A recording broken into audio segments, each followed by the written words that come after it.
one is sedimentation process. Next one is sedimentation. In this process, the solid particles in suspension form are allowed to settle. The particles that settle out from the suspension is known as sludge.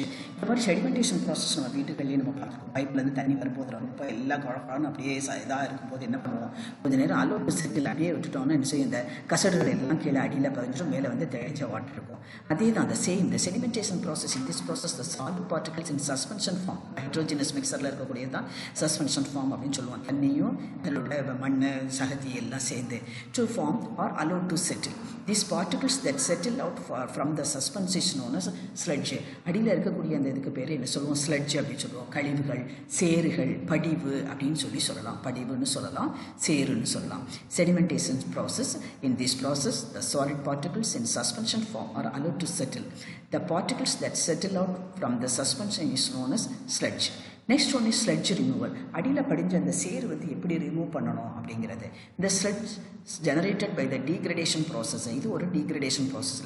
It is transferred periodically from the tank for safe disposal. இதில் என்ன பண்ணுவாங்க, it is transferred periodically. அப்படி transfer பண்ண degradation ப்ராசஸில் அப்படி transfer பண்ணும்போது அப்படியே காலை இடைவெளி விட்டு அப்படியே கொஞ்சம் மெதுவாக அப்படியே சேஃபாக அப்படியே டிஸ்போஸ் பண்ணிடுவாங்க. Sludge is generated by the degradation process. It transferred periodically from the tank for safe disposal. Next one is disinfection. இதில் என்ன அடுத்து அந்த இதுலேருந்து அப்படியே அடுத்த இதில் தொட்டியில் போய் டேங்க்குக்கு போன உடனே chlorination and ultraviolet radiation of treated water is required to remove any micro organisms contamination. Chlorine பண்ணுறதோ இல்லை அல்ட்ராவயலட் ரேஸை பாஸ் பண்ணுறது மூலமோ the water is treated to require the remove any இந்த ஏதாவது ஒரு மைக்ரோ ஆர்கனிசம்ஸ், இந்த மைக்ரோ ஆர்கனிசம் கண்டாமினேஷன் எதுவும் இல்லாமல் இந்த குளோரினேஷனையும் அல்ட்ராவயலட் ரேடியேஷனையும் பார்த்து வாட்டரை வந்து பியூர் பண்ணுவாங்க. Water recycling. The water will be then supplied for domestic and industrial purposes. அதுக்கப்புறம் வாட்டர் ரீசைக்கிள் ஆகுது. The water will be then supplied for domestic or industrial purposes. Disinfection, chlorination and ultraviolet radiation of treated water is required to remove any microorganisms contamination. ஏதாவது microorganisms contamination தான் அதை remove பண்ணுது. எது மூலம்? குளோரினேஷனும் ultraviolet ரேடியேஷனும். Next one is water recycling. The water will then be supplied for domestic or industrial purposes. வீடுகளுக்கும் சரி industrial பர்பஸஸுக்கும் இது வந்து பயன்படுத்தப்படுகிறது. நெக்ஸ்ட் ஒன் இஸ் அப்படியே அந்த டயக்ராம் பாரு. First one is waste water. அடுத்து ப்ரீஸ்க்ரீனிங்கில் இதில் தான் நம்ம என்ன சொல்கிறோம், வடிகட்டுதல் அப்படின்னு சொல்கிறோம். Next treatment, primary treatment. இதுலேருந்து ப்ரீஸ்க்ரீனிங்கில் வடிகட்டி இந்த ஃபஸ்ட் அந்த டேங்க்குக்கு வருது. இந்த ட்ரீட்மெண்ட் பண்ணிவிட்டு அதுக்கடுத்து பார்த்தீங்கன்னா நெக்ஸ்ட்டு ஏரேஷன் டேங்க்கு. இந்த ஏரேஷன் டேங்க் வந்து ஏர் சப்ளை ஆகும். ஏர் சப்ளை ஆகி இதில் என்ன பண்ணுது, இதில் உள்ள கண்டாமினேட்ஸ் எல்லாத்தையுமே இது பண்ணிவிட்டு இதில் அதுக்கடுத்து என்ன பண்ணுறோம், இங்கேருந்து மைக்ரோபியல் நுண்ணுயிர்கள் எல்லாம் இதுலேருந்து நீக்கப்படுது. அடுத்து அங்கேருந்து கரெக்டாக செடிமெண்டேஷன் டேங்க் போகுது. செடிமெண்டேஷன் டேங்க்கு போன உடனே இங்கேருந்து அந்த ஸ்லெட்ஜ் எல்லாம் அப்படியே இதில் அப்படியே என்னது ஃபில்டர் ஆயிரும். ஃபில்டர் ஆகின உடனே அப்படியே அடியில் வந்து படிஞ்சதுக்கப்புறம் ஸ்லெட்ஜ் எல்லாம் ரிமூவ் பண்ணுறோம், சாண்டு ஃபில்ட்ரேஷன். அதுக்கப்புறம் இந்த பக்கம் பார்த்தோம்னா இதில் குளோரின் ஆர் யூவி டிஸ்இன்ஃபெக்ஷன். அடுத்து வந்து ட்ரீட்டட் இதை தான் ட்ரீட் பண்ணதுக்கப்புறம் அடுத்து நம்ம யூஸ் பண்ணலாம். எதுக்கு? Domestic and industrial purposes. Domestic and industrial பர்பஸஸ்க்கு வந்து நம்ம வந்து டொமஸ்டிக் அண்ட் இண்டஸ்ட்ரியல் பர்பஸஸ்க்கு பயன்படுத்தப்படுகிறது. And the next one is method of solid waste management.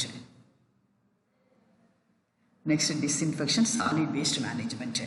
Solid waste management involves the collection, treatment and proper disposing of solid material that is discarded from the household and industrial activities. Solid waste management involves solid waste முதல்ல என்ன பண்ணணும், collect பண்ணணும். அதுக்கப்புறம் அதை வந்து treat பண்ணுறது, அடுத்த நேரத்தில் ப்ராப்பர் டிஸ்போஸ் பண்ணணும்.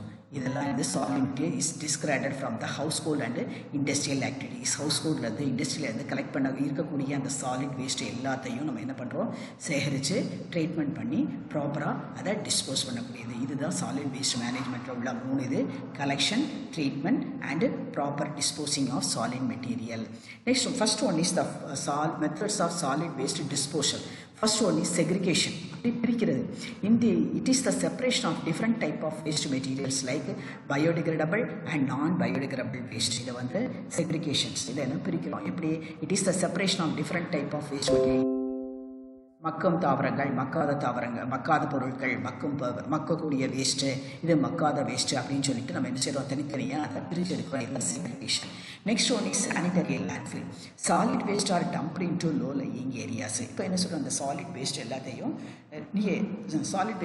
லோ லையிங் ஏரியாஸில் போய் டம்ப் பண்ணிடணும். அது எல்லாத்தையும் என்ன செய்யணும், கொஞ்சம் குழியெல்லாம் தோண்டி அதில் வந்து எடுத்து வச்சுட்டோன்னா அதுக்கு மேலே the layers are compact by trucks to allow settle ஒரு 2-3 அடுக்குக்கு என்ன செய்கிறோம், 2-3 அடுக்குக்கு மண் ஏதாவது அடிச்சுட்டு அதுக்கு மேலே ட்ரக்ஸை வச்சு என்ன செய்ய 2-3 தடவை ஓட்டி விட்டோம் அப்படின்னா சமமாயிரும்.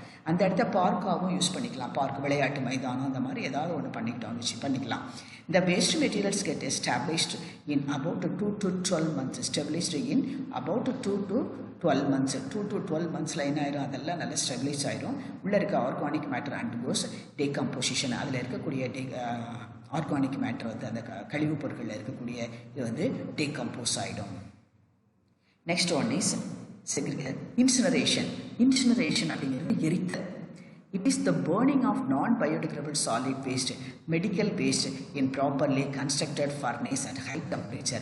இந்த மாதிரி சில non-biodegradable solid waste, எளிதில் மக்காதக்கூடிய அந்த solid waste, for example medical waste, ஆஸ்பத்திரியிலிருந்து வரக்கூடிய கழிவுகள், இதெல்லாம் என்ன செய்யுது, மற்றவங்களுக்கு நம்ம அப்படியே நிலத்தில் போட்டோம் அப்படின்னா அதன் மூலம் நிறைய டிசீஸ் வர்றதுக்கு காரணமாக இருக்குது. அதனால என்ன செய்யணும்னா, ஃபர்னேஸ் ஒரு எரியூட்டின்னு ஒன்று உண்டோம், அதில் வந்து வச்சு நல்ல ஹை டெம்பரேச்சரில் வச்சு அதை வந்து எரிச்சிடணும். It is in the burning of non-biodegradable solid waste, medical waste is properly constructed furnace at a high temperature. High temperature-ல the solid waste வந்து என்ன செய்யுது, அப்படியே solid waste வந்து எரியூட்டப்படுகிறது. எப்போவுமே biodegradable waste எப்படியே நமக்கு மக்கிரும், உடம்பு இது நிலங்களுக்கு அது பயன்படும். நான் பயோடிகிரேடபிள், அதுவும் இந்த மெடிக்கல் வேஸ்ட் எல்லாமே என்ன செய்யும், மற்றவங்களுக்கு எல்லாருக்குமே இந்த நோய்களை பரப்பக்கூடியது. பக்கத்தில் உள்ள ஏரியா எல்லாமே. and it is properly constructed furnace at high temperature. Next one is composting. Composting is a biodegradable matter of solid waste is digested by microbial action on earthworm and converted into humus. The biodegradable matter of solid waste எல்லாம் என்ன பண்ணலாம், அந்த earthworm-ஐயும் microbial action ஏதாவது அந்த process ஏதாவது பண்ணி அதை எல்லாத்தையும் உரமாக மாற்றலாம், மக்கிய உரமாக மாற்றிக்கொள்ளலாம். Composting. Biodegradable matter of solid waste is digested by microbial action or earthworm and converted into humus. இந்த மெத்தட் ஆஃப் வாட்டர் டிஸ்போசலில் பார்த்தீங்கன்னா, method of solid waste disposal. Method of solid waste disposal பார்த்தீங்கன்னா, first one is segregation, second one is sanitary landfill, third one is incineration, fourth is composting. Segregation அப்படி இப்போ நம்ம வீடுகளிலே இப்போ பார்த்தீங்கன்னா வெறும் ரஷல் வரும்போது நான் பயோடிகிரேடபிள் தனியாக அந்த தனித்தனியாக காய்கறி குப்பை இதெல்லாம் தனியாக போடுங்க, பிளாஸ்டிக் இந்த மாதிரிலாம் தனியாக போடுங்க அப்படின்னு சொல்லிட்டு தனித்தனியாக 2 பாக்ஸ் கூட கொடுத்தாங்க. ஆனால் அதை யாரும் ஃபாலோ பண்ணல. ஆனால் ஃபாலோ பண்ணலாம், ஒருத்தர் ஃபாலோ பண்ணுற பார்த்து எல்லாருமே இந்த மாதிரி ஃபாலோ பண்ணுவாங்க. அதனால் என்னது, லேண்ட் பொல்யூஷன் ஏற்படாது, வாட்டர் பொல்யூஷன். இப்போ ஃப்யூச்சருக்கு இல்லை, அடுத்து வரக்கூடிய சந்ததியருக்கு நம்ம ஒரு நல்ல நிலம், நல்ல மண், நல்ல தண்ணீர், இது எல்லாத்தையும் நம்ம கொடுக்கலாம். அதான் first one is segregation, separation of biodegradable and non biodegradable waste. Sanitary landfill, இதில் என்ன செய்கிறோம், அந்த சாலிட் வேஸ்ட் எல்லாத்தையுமே லேண்ட்ஃபில் லோ லையிங் ஏரியாஸில் கொஞ்சம் தாழ்வான பகுதியில் என்ன செய்கிறோம், எல்லாம் டம்ப் பண்ணிடுறோம். டம்ப் பண்ணிவிட்டு அதுக்கு மேலே 2-3 அடுக்கு மண் போட்டுட்டு அதுக்கு மேலே அதை மேலே வந்து ட்ரக்கு வச்சு ஓட்டி விட்டுறணும். 2-3 தடவை ஓட்டி விட்டோம் அப்படின்னா the waste material established in about 2 to 12 months. The organic matter undergoes decomposition. அதில் இருக்கக்கூடிய ஆர்கானிக் மேட்டர் டீகம்போஸ்ட் ஆகிரும். Next one is incineration. It is the burning of non-biodegradable solid waste. It is properly constructed furnace at high temperature.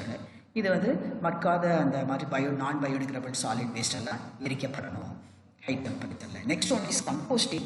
Composting in biodegradable matter of when solid waste are digested by microbial action or earthworm are converted into humus. Biodegradable matter of solid waste microbial ஆக்ஷனோ இல்லை எர்த்வொர்மோ கொடுத்து அதை வந்து ஹியூமஸாக மாற்றப்பட்டு அது composting உரமாக பயன்படுகிறது. Next one is recycling of waste. Papers from old books, magazines and newspapers are recycled to produce paper in paper mills. பழைய புக்கில் உள்ள பேப்பர், மேகசின்ஸ், பத்திரிகைகள், இந்த நியூஸ் பேப்பர் இதெல்லாம் என்ன செய்யலாம், மறுபடியும் ரீசைக்கிள் பண்ணி அதை வந்து ப்ரொடியூஸ் பேப்பராக மறுபடியும் மாற்றலாம். அதில் கொஞ்சம் மட்டி பேப்பர்னு சொல்லுவாங்க இல்லையா, அந்த மாதிரி பேப்பர்கள் எல்லாம் பேப்பர் மில்லில் கொடுத்து பேப்பராக தயாரிக்க பயன்படுகிறது. Next one is agricultural waste like coconut shell, jute, cotton stalk, baggage of sugar cane can be used to make paper and hardwood. அதே மாதிரி அக்ரிகல்ச்சர் வேஸ்ட் அந்த கோகோனட் ஷெல்லு, சணல், காட்டனில் உள்ள தண்டு, பருத்தியில் உள்ள அந்த தண்டு, சுகர் கேனில் உள்ள அந்த சக்கை, இதெல்லாம் பேப்பர் கார்ட்போர்ட் செய்கிறதுக்கு பயன்படுகிறது.